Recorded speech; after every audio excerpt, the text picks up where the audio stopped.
Causeway છે એ કોઝવેમાં કોઝવેનો જે approach કહેવાય કે જ્યાં માટીકામ છે, જે પાકું સ્ટ્રક્ચર નથી, માટીકામ, એ માટીકામવાળો ભાગ ધોવાયેલ છે અને એની અપસ્ટ્રીમમાં મેજર બ્રિજ આવેલો છે. એ મેજર બ્રિજના ટોપ સુધી પાણી હતું, એટલે આ ડાઉનસ્ટ્રીમમાં જે કોઝવે છે એમાં એના જે પાઇપ છે, પાઇપમાંથી પાણી ન નીકળતા બાજુમાંથી ધોવાણ થઈને નીકળેલ છે. હા, રિપેરિંગ કામ અત્યારે પ્રગતિમાં જ છે, રસ્તો ચાલુ જ છે.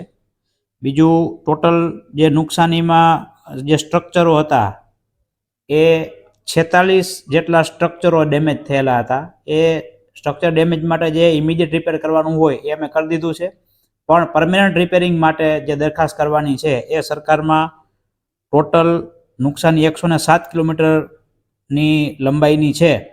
તેમાં સરફેસ માટે 78 કરોડ અને સ્ટ્રક્ચર માટે 127 કરોડ, આમ કુલ 206 કરોડ રૂપિયાની દરખાસ્ત છે એ સરકારમાં એકાદ બે દિવસમાં રજૂ કરવામાં આવશે. વાડી જવા માટેનો જે પુલ હતો ઉનાળામાં બન્યો છે તે અત્યારે પેલી નદીમાં તૂટી ગયો છે.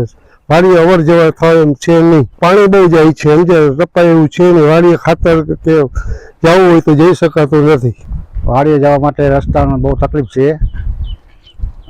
અવર જવર થતી નથી. રસ્તાનું જો તાત્કાલિક થાય એમ હોય તો અમારે જરૂર છે. માલનું ખાતર પોતર વાવવા જવાનું, ખેતી કરવાનું બહુ તકલીફ થાય છે. 8-10 દિવસ મહિના થયા.